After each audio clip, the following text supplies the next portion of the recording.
বন্ধুরা দেখতেই পাচ্ছ কড়াইয়ে অনেকগুলো ডিম সেদ্ধ বসিয়ে দিয়েছি। তো একঘেয়ে ডিম খেতে ভালো না লাগলে অবশ্যই এই রেসিপিটা ট্রাই করবে।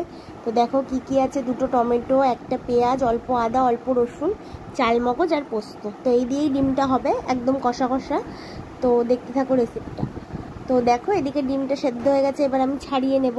তো নমস্কার বন্ধুরা, welcome back to my channel Puja kitchen with food. তো তোমরা সবাই কেমন আছো? আশা করছি সবাই ভালো আছো, আর আমিও খুব ভালো আছি।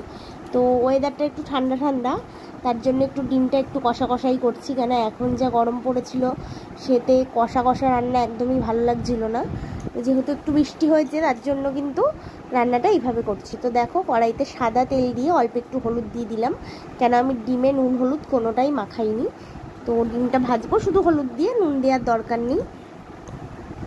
তো ডিমটার গায়ে একটু চিড়ে চিড়ে দিয়েছি, এমনি পরে নুন ঢুকে যাবে। তো দেখো তার জন্য ডিমটা লাল লাল করে একটু ভেজে নেবো, আবার কিন্তু খুব লাল নয়, মানে মোটামুটি একটা। ডিমের কারি করতে গেলে কিন্তু ঝোলের ডিম যতটা আমি না ভাজি, কারি করলে একটু তার থেকে কড়া ভাজি। তো দেখে বুঝতেই পারছো কেমন ভেজেছি। তো তুলে নিচ্ছি। তো আর যে কটা বাদ বাকি আছে সে কটাও এইভাবেই ভেজে নেব। তো ডিম খেতে ছোট থেকে বড় সবাই পছন্দ করে, একঘেয়েমি ডিমের ঝোল কিন্তু কারোরই ভালো লাগে না। তো অবশ্যই এইভাবে ট্রাই করবে একদিনকে, দেখবে খুবই ভালো লাগে, আর টেস্টটাও একটু অন্যরকম হয়। তো এতে চাইলে তোমরা আলু দিতে পারো, কিন্তু আলু ছাড়াই এটা বেশি ভালো লাগে। তো দেখো বন্ধুরা, এই কটা ডিমও ভাজা হয়ে গেল, এবার এই কটাও আমি তুলে নেব।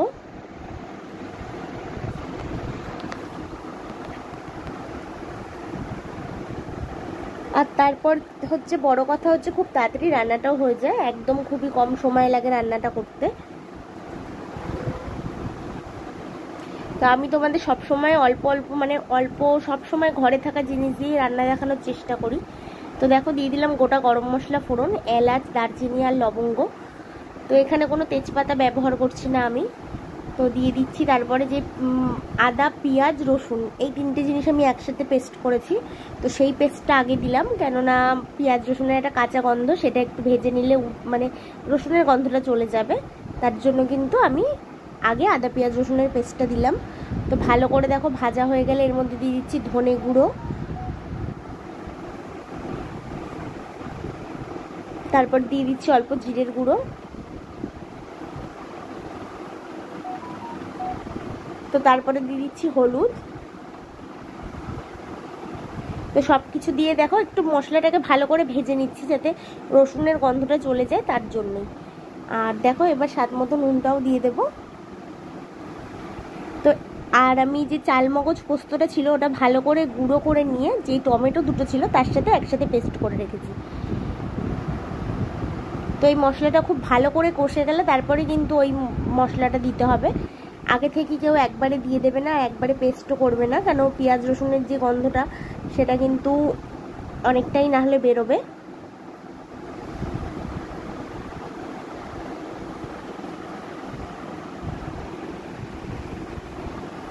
তো দেখতে পাচ্ছ বন্ধুরা, ওই মশলাটাকে খুব ভালো করে কষিয়ে আমি এই মশলাটা দিয়ে দিলাম। তো তারপরে দিচ্ছি লঙ্কার গুঁড়ো।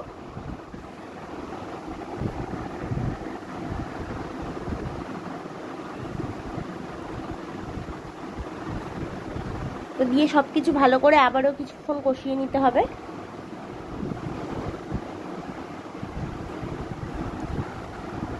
তো তারপর এর মধ্যে অল্প একটু জল দিয়ে আমি কষাবো।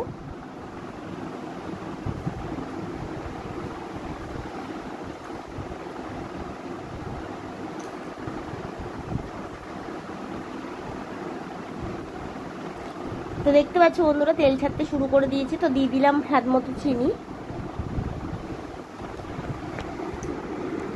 তো আমি সব রান্নাই অল্প মিষ্টি দিয়ে থাকি, তোমরা না চাইলে নাও দিতে পারো, কিন্তু মিষ্টি দিলে তরকারির স্বাদটা একটু বেশি হয়।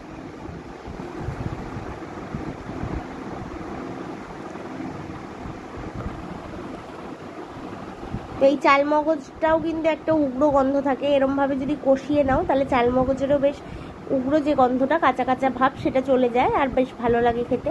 তো দেখতে পাচ্ছ খুব মশলাগুলো খুব ভালোভাবে কষে যাওয়ার পরে 2-3টে শুকনো লঙ্কা দিয়ে দিচ্ছি। যদি একটু ঝাল কম হয় তাহলে এই লঙ্কাগুলো আমি ভাতে মেখে খেতে পারবো, তার জন্য। তো এটা অপশনাল, এটাও নাও দিতে পারো। তো বন্ধুরা দেখো কতটা পরিমাণে কষিয়েছি, মশলাটা একদম ভাজা ভাজা মতো করে নিয়েছি। তো এবার কিন্তু আমি এর মধ্যে দিয়ে দেবো জল। আর এই গ্যাসের ঝিকটা আমার যারা রান্না দেখো তারা জানো প্রচণ্ড পরিমাণে উঁচু নিচু, একটু এদিক থেকে ওদিক হলেই মানে নড়ে যায়।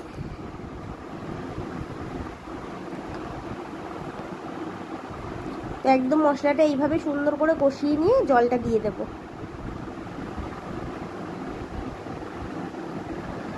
আর যেহেতু আমি বেশি ঝোল রাখবো না, একটু শুকনো শুকনো করবো, তো সেই বুঝেই জলটা দিয়েছি।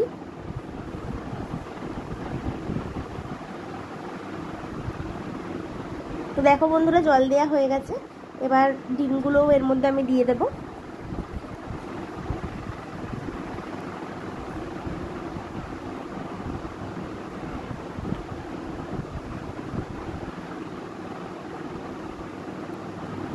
তো ডিমগুলো দিয়েছি, এবার একটু ভালো করে ফুটে যখন তেল ছেড়েবে তখন কিন্তু এটা আমি নামিয়ে নেব। তো দেখতে পাচ্ছ বন্ধুরা খুব ভালোভাবে ফুটে গেছে।